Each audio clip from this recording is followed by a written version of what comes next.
Bismillah, Assalamualaikum warahmatullahi wabarakatuh. Waalaikumsalam warahmatullahi wabarakatuh.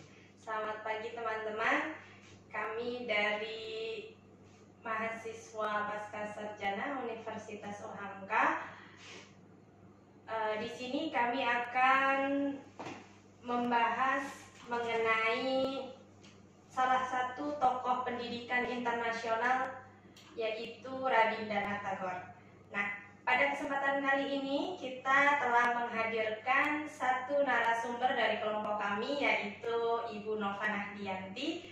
Sebelum itu kita sapa dulu Ibu Nova Nahdianti. Selamat pagi Ibu Nova. Pagi, ya Kakak Yunda, terima kasih udah diundang. Ya, baik. Sehat Kakak Nova? Alhamdulillah sehat. Kak Yunda gimana kabarnya, sehat? Ya, alhamdulillah saya juga sehat. Baik, untuk mempercepat ini, kita langsung mulai saja pada tokoh internasional ini, yaitu Rabindranath Tagore. Nah, mengenai tokoh pendidikan ini, mungkin sebagian orang sudah ada yang mendengar atau mungkin bahkan sudah mengenal siapa itu Rabindranath Tagore, tapi mungkin sebagiannya lagi atau beberapa orang mungkin belum mengenal, atau ini menjadi pertama kalinya buat mereka untuk mengetahui siapa itu Rabindranath Tagore. Kalau boleh tahu dari Ibu Nova, Rabindranath Tagore itu siapa sih? Ya baik, terima kasih Kak Yunda. Rabindranath Tagore ini awalnya dikenal ya, beliau pernah mendapatkan penghargaan Nobel di November 1913. Beliau lahir itu di bulan Mei 1861 dan beliau lahir dari keluarga Brahmana Bengali yang ada di India, termasuk salah satu kasta yang disegani di sana. Dan beliau itu terkenal sebagai seorang sastrawan, seorang penyair, kemudian filsuf, seniman, dan juga yang paling berjasa dan memang dianggap sebagai tokoh pendidikan itu, beliau memiliki sekolah ya di sana. Jadi mendirikan sekolah, salah satunya adalah sekolah alam. Kemudian karena beliau ini juga termasuk tokoh yang internasional yang perlu kita juga tahu, kira-kira yang perlu kita tahu, Rabindranath Tagore ini lahirnya kapan sih Ibu Nova? Oh iya, jadi beliau lahir di 7 Mei 1861 dan beliau wafat di Agustus 1941, yang dimana pada saat itu usianya menginjak 80 tahun. Beliau memiliki istri ya yang bernama Mrinalini Devi dan memiliki 5 orang anak. Oh, berarti dia ini termasuk berada di dalam sebuah keluarga yang semuanya mungkin bisa dibilang mengenal dunia pendidikan ya Ibu Nova ya? Iya, memang beliau ini lahir di masa penjajahan Inggris ya. Pada saat tersebut Inggris sedang dalam penjajahan, India sedang dalam penjajahan Inggris, dan ini yang banyak mempengaruhi beliau dalam menuangkan ide-ide pikirannya, kemudian bagaimana beliau mewakili suara rakyat untuk memaparkan tulisan, di mana tulisannya itu sangat menyentuh hati para rakyat baik di India maupun di negara-negara lain. Oh, berarti dia bisa dibilang juga termasuk seorang penulis ya Bu ya? Iya, memang beliau seorang penulis. Banyak sekali karya-karya beliau dalam bidang sastra khususnya dan bidang-bidang seni lainnya. Apakah Rabindranath Tagore ini juga seorang penyair Ibu? Iya, beliau tadi sudah saya sampaikan juga sebagai seorang sastra ya. Banyak karya sastra beliau, baik itu penyair, baik itu drama, sajak, puisi, bagaimana dia menyampaikan tulisan-tulisannya tentang ketidakadilan, tentang kondisi sosial. Bahkan beliau juga menciptakan lebih dari 2000 musik yang bisa yang bisa masuk ke semua lapisan masyarakat, baik itu kasta Brahmana maupun untuk kasta atau semua masyarakat umumnya yang ada di India. Berarti ibaratnya ini dia menciptakan sebuah syair ini sebagai salah satu media untuk menyampaikan betul pemikirannya kepada masyarakat ya Bu ya. betul sampai akhirnya nanti semuanya itu mendorong bagaimana perannya nanti itu untuk perjuangan, kemudian nanti untuk pendidikan bangsanya. Berarti beliau ini termasuk tokoh yang hebat dan keren ya Bu ya. Iya. Kemudian karena bukan hanya di India ya, jadi beberapa bukunya itu juga diterjemahkan di berbagai bahasa, puluhan negara gitu yang menerjemahkan bukunya, dan beliau sangat cepat terkenal di dunia barat. Wah. Karena kan mungkin dulu masih terbatas ya, belum terlalu banyak gitu. Jadi beliau itu melintasi benua, ceramah, tur ke negara-negara Asia, negara-negara Eropa, ke Amerika. Jadi untuk India sendiri, beliau itu merupakan suara warisan spiritual buat India. Berarti benar-benar salah satu tokoh dunia ya Bu ya. Iya. Kemudian kalau misalnya setelah berbagai kita bicara tentang dia seorang penyair dan lain sebagainya, kenapa sih beliau juga disebut sebagai bapak pendidikan? Oke. Yang tadi sempat saya singgung gitu sedikit ya. Jadi beliau ini menempuh pendidikan ya. Dia di usia 11 tahun itu dari sejak kecil. Jadi historinya beliau sejak kecil itu di usia 11 tahun dia telah selesai belajar untuk homeschooling. Kalau dulu mungkin belajar di rumah dibimbing oleh sang ayah. Kemudian ada upacara khusus di mana di usia-usia tertentu itu sudah masanya untuk menempuh pendidikan yang lebih jauh.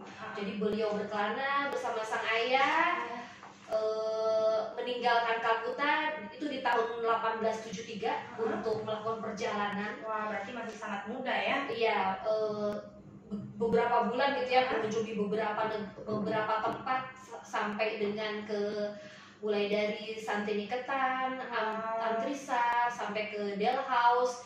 Nah, di sini beliau tuh belajar sejarah, belajar ilmu perbintangan, astronomi, kemudian belajar pengetahuan modern, belajar bahasa Sanskerta, dan dia benar-benar juga ikut mendalami karya sastra klasik dan Kalidasa. Jadi itu inspirasi-inspirasi. Karena memang beliau ini bercita-cita menjadi seorang pengacara awalnya. Wah, ternyata. Iya. Dari India, beliau masuk ke sekolah umum di Brighton, Inggris pada tahun 1878. Masya Allah. Dan kemudian beliau melanjutkan ke University College London di tahun 1880, tapi harus kembali ke Bengali karena kondisi keluarga ya, orang tua beliau menjodohkan beliau untuk menikah dengan calon istrinya, sehingga walaupun beliau sudah kuliah tapi beliau kembali tanpa gelar sarjana. Wah, keren banget ya ternyata Rabindranath Tagore ini. Kemudian kalau si Rabindranath Tagore ini menjadi bapak pendidikan, kan nggak mungkin ya Bu kalau misalnya cita-cita itu atau keinginan itu tiba-tiba tuh datang aja gitu atau muncul seketika. Pasti itu kan ada waktu atau mungkin dari kecilnya impian itu tuh sudah ada di dalam jiwanya si Rabindranath Tagore ini. Kira-kira keinginan seperti apa sih si Rabindranath Tagore ini terkait dengan pendidikan?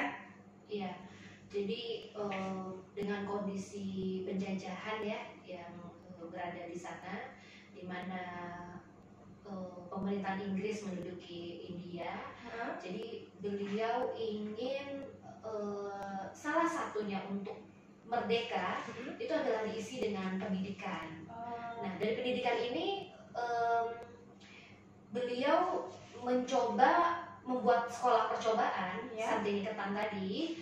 Jadi Santiniketan itu adalah sebuah sekolah yang menggunakan konsep ruang terbuka, alam bebas, sehingga murid bisa mengeksplor bagaimana pelajaran-pelajaran yang diberikan oleh beliau tanpa batasan-batasan yang ada seandainya itu dilakukan di dalam kelas. Baik Ibu, setelah tadi kita membicarakan tentang Santini Ketan, Ya.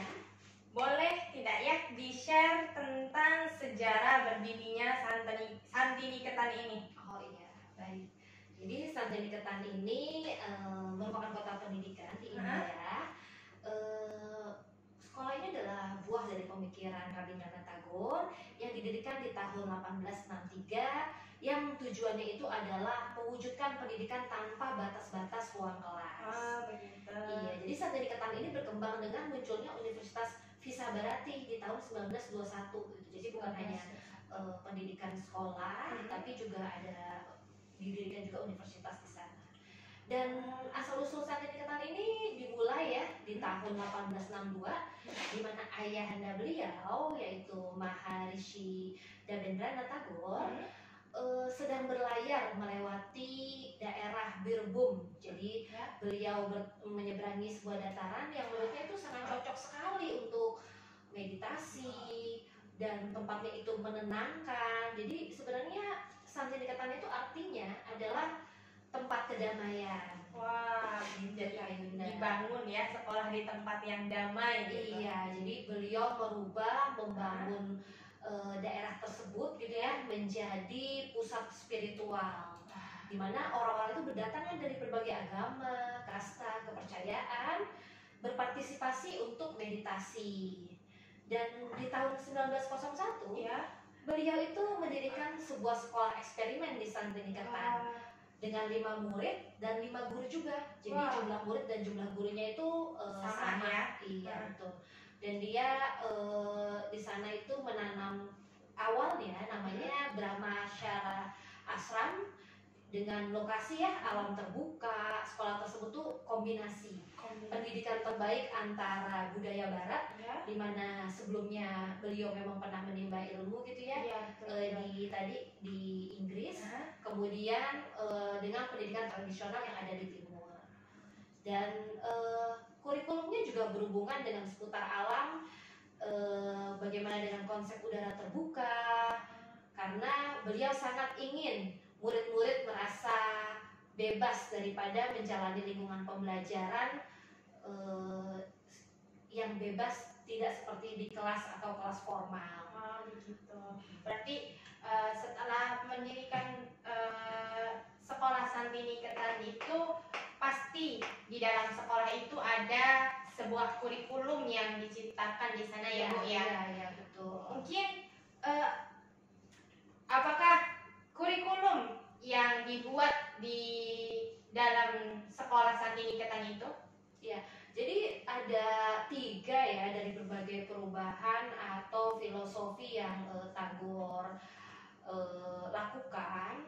Beliau ada melakukan yaitu yang pertama pendidikan di ruang terbuka, seperti yang tadi saya sampaikan, bahwa pembelajaran itu seharusnya terpusat pada alam, bukan dengan kelas-kelas yang diadakan formal, tapi kelas-kelasnya dilakukan di ruang terbuka atau disebut open air education. Beliau kurang setuju tuh dengan kondisi ruang kelas yang terbatas oleh dinding, karena menurut beliau itu mencerminkan pemikiran yang terkekang oleh batasan-batasan. Iya. Dan Tagore juga percaya bahwa pendidikan di ruang terbuka itu bisa mengeksplor, menghargai alam, mengapresiasi keindahan tumbuhan di sekitar, kemudian menikmati keragaman fauna, juga kita akan menghormati tuh perubahan alam dan musim-musim yang terjadi. Iya betul ya. Iya. Jadi lebih bebas istilahnya ya. Iya, jadi sekolahnya tuh bisa di bawah pohon-pohon rindang, Kak. Jadi murid sama guru itu juga sangat interaksinya rileks, benar-benar bergabung dengan alam dan menggunakan transportasi yang masih konvensional ya, masih seperti itu. Kemudian yang kedua itu pembelajarannya melalui 5 indera. Jadi kita memang optimalisasi 5 indera. Filosofi pendidikan Tagore itu beliau beranggap bahwa panca indera itu sama pentingnya dengan perkembangan kolektif.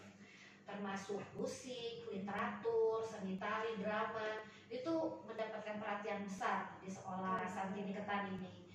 Dan para pelajar didorong untuk menghasilkan karya dalam bentuk tulisan, dalam bentuk gambar, majalah. Jadi murid-murid itu diajak untuk mengembangkan ide-ide mereka melalui lukisan dan seni rupa, serta ada beberapa seniman dan penulis yang juga ikut berkunjung ke sekolah Santini Ketan ini, gitu. Dan beliau memang mengundang beberapa seniman dan cendekiawan dari berbagai daerah di India dan dunia untuk berbagi pengalaman dan memberikan nilai-nilai mereka kepada pelajar-pelajar yang ada di Santini Ketan. Kemudian yang ketiga nih, yang ketiga Kak Yunda, ini adalah kurikulum yang menyatukan. Jadi dalam muatan kurikulum ini Tagore menekankan pendekatan fokusnya tuh pada persatuan. Iya, persatuan. Jadi beliau berpendapat bahwa belajar tentang bangsa yang menaklukkan perang dan mendominasi bangsa lain, lebih baik siswa diprioritaskan untuk mempelajari peristiwa-peristiwa penting dalam sejarah yang menentukan batasan sosial, agama, serta mempersatukan bangsa-bangsa. Ya, pendekatan ini fokusnya pada gerakan perubahan yang terjadi di berbagai belahan dunia. Jadi bagaimana menyatukan kelompok masyarakat, seperti kita ketahui ya, di India itu kan memiliki kasta yang berbeda-beda, ragamnya banyak, betul. Jadi bagaimana dengan keberagaman itu bisa tetap menciptakan kesatuan. Baik Ibu, setelah tadi kita membicarakan tentang sekolah Santini Ketan yang didirikan oleh Rabindranath Tagore, kemudian juga sebelumnya kita sudah membahas bahwa si Rabindranath Tagore ini adalah seorang yang banyak karyanya. Dia juga seorang filosof, kemudian dia juga seorang penyair, dia juga seorang sastrawan. Apa saja sih Bu karya-karya yang dihasilkan oleh seorang Rabindranath Tagore? Ya, baik. Jadi banyak sekali sebenarnya karya-karya dari beliau ya. Beliau sangat produktif dalam menerbitkan karya-karya. Seperti kita ketahui bahwa mulai mendapatkan Nobel itu di 1913 bulan November. Jadi selain seorang sastra, beliau menghasilkan termasuk puisi, esai, cerita pendek, catatan perjalanan, di mana beliau mengelilingi berbagai benua, Asia, Eropa, Amerika. Kemudian juga beliau membuat cerita drama yang memang di zamannya itu sangat terkenal ya, dan beberapa ribuan lagu. Jadi ada novel, di sini juga beliau membuat novel hasil karya tersebut, termasuk dengan judul Caturangga, Shesher Kobita, Syaodai, dan Nokadubi. Di mana novel-novel ini bercerita tentang kebangkitan nasionalisme di India, kemudian terorisme dan semangat keagamaan. Karya lainnya itu ada juga non-fiksi, seperti bagaimana beliau membuat karya tulis tentang topik sejarah di India, yang bercerita tentang bagaimana surat dari Eropa, kemudian Manusia Dormo, yaitu tentang agama manusia. Dan beliau menciptakan lebih dari 2000 lagu. Nah, di sini menarik nih Kak Yunda. Jadi satu-satunya orang di dunia yang menulis dan menciptakan 2 lagu kebangsaan untuk 2 negara, itu beliau yang menciptakan. Karena iya betul. Beliau menciptakan untuk negara India dan juga menciptakan lagu kebangsaan untuk negara Bangladesh. Wah, berarti benar-benar teruji ya hebatnya ya. Iya, masih banyak lagi karya-karyanya. Jadi beliau itu menggambar, melukis, seni pahat, bahkan pamerannya itu menuai sukses di seluruh daratan Eropa. Berarti jiwa seninya juga ada ternyata ya. Sangat, karena beliau memang diawali dengan seorang sastrawan. Jadi drama, teater gitu ya, itu banyak yang terkenal di negaranya maupun di luar. Kemudian beliau juga memiliki masa produktif itu ya sejak 1891 sampai dengan 1895. Itu beliau membuat cerpen, kumpulan cerpen yang sangat banyak, yang dikemas dalam 3 volume gitu ya, merupakan kumpulan karya cerita dari sekitar 84 karya. Iya, ada lagi juga sajak, puisi, itu variasinya sangat sangat banyak, baik dari klasik formal, gaya jenaka, penuh hayalan maupun riang gembira. Dan ini meneruskan apa yang didirikan oleh Pujangga Vaishnava pada abad ke-15 sampai dengan abad ke-16. Nah, ini yang di bidang pendidikan khususnya Kak Yunda, Iya. beliau mendirikan beberapa sekolah alam yang berada di alam dan juga mendirikan universitas di Santiniketan.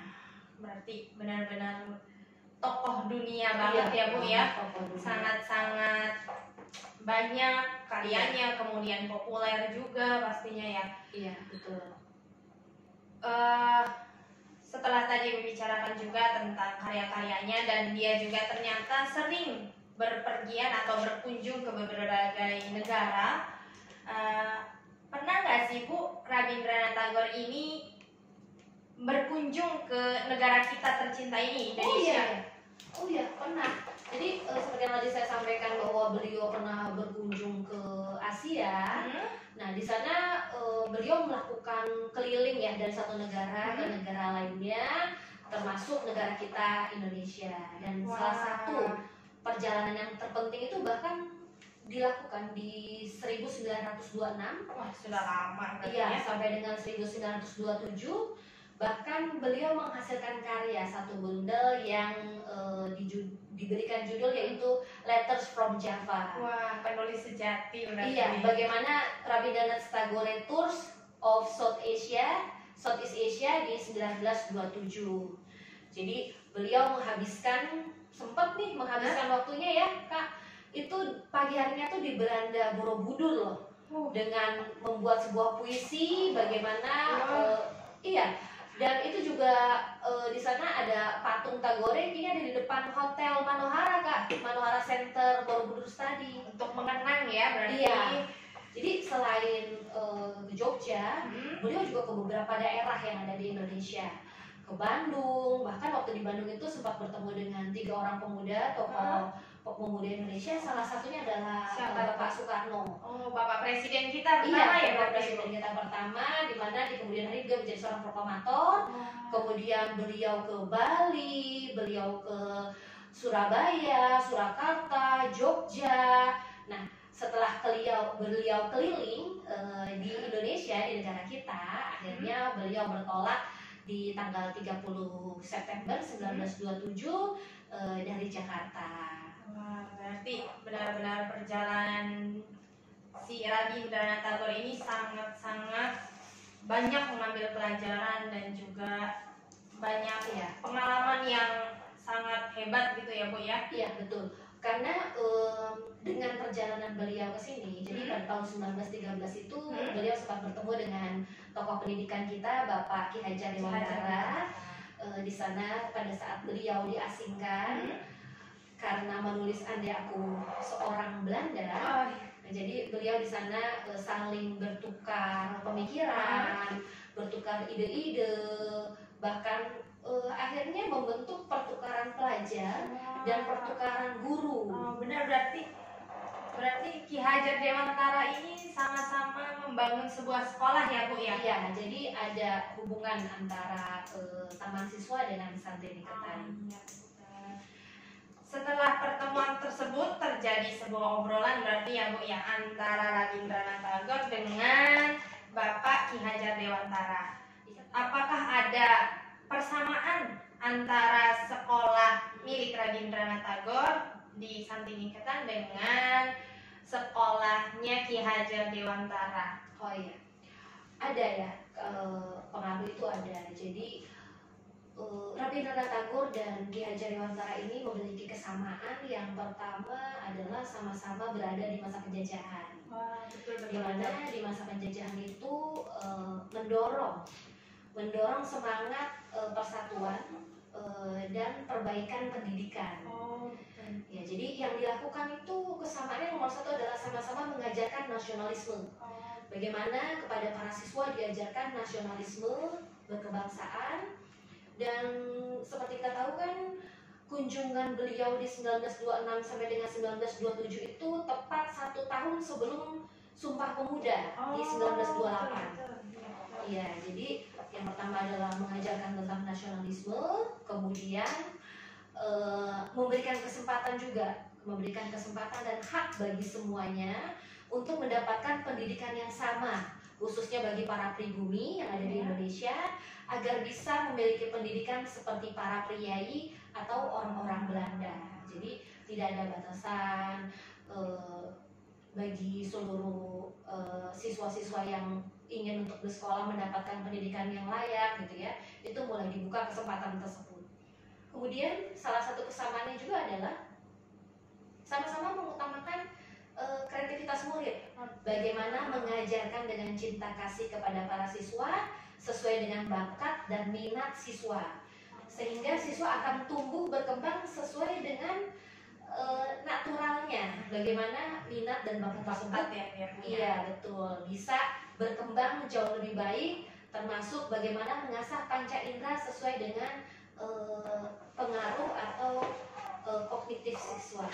Jadi seperti itu Kak Yunda. Tapi kesamaan-kesamaan ini dihasilkan dari pembicaraan mereka yang sempat terjadi ketika di Indonesia ya Bu ya. Iya, termasuk akomodir untuk pertukaran para pelajar dan guru antara Santi Niketan dengan taman siswa, agar sama-sama bisa melihat kualitas yang ada pada sekolah yang mereka punya ya Bu ya. Iya betul, memadukan dengan konsep barat dan konsep timur tadi ya. Betul.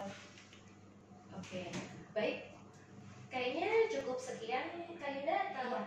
Mungkin bisa saya simpulkan di sini setelah pembicaraan kita mengenai tokoh internasional di sini yaitu Rabindranath Tagore, bahwasannya seorang yang hebat itu tidak bisa dihasilkan dengan waktu yang singkat, pasti butuh waktu yang lama untuk mempersiapkan diri, kemudian mempersiapkan segala sesuatunya untuk menjadi seorang yang hebat. Ya. Kemudian yang kedua, sepertinya kurikulum yang ada pada saat ini itu juga merupakan salah satu hasil adopsi dari kurikulum yang sudah pernah ada ya Bu ya, dari berbagai ide pemikiran dari tokoh-tokoh yang terdahulu yang kemudian sekarang digerakkan kembali, dimajukan kembali gitu ya Bu ya. Terus yang satu lagi nih, salah satu yang saya garis bawahi juga sempat terpikir oleh saya, berarti seorang yang hebat itu dengan sendirinya nanti mereka akan berkumpul atau akan sama-sama menemukan teman-teman yang hebat juga berarti ya Bu ya. Iya, bahwa mereka berjuang bukan hanya dengan senjata ya, tapi dengan tulisan, dengan hasil karya itu yang bisa nanti digunakan atau bermanfaat untuk generasi berikutnya.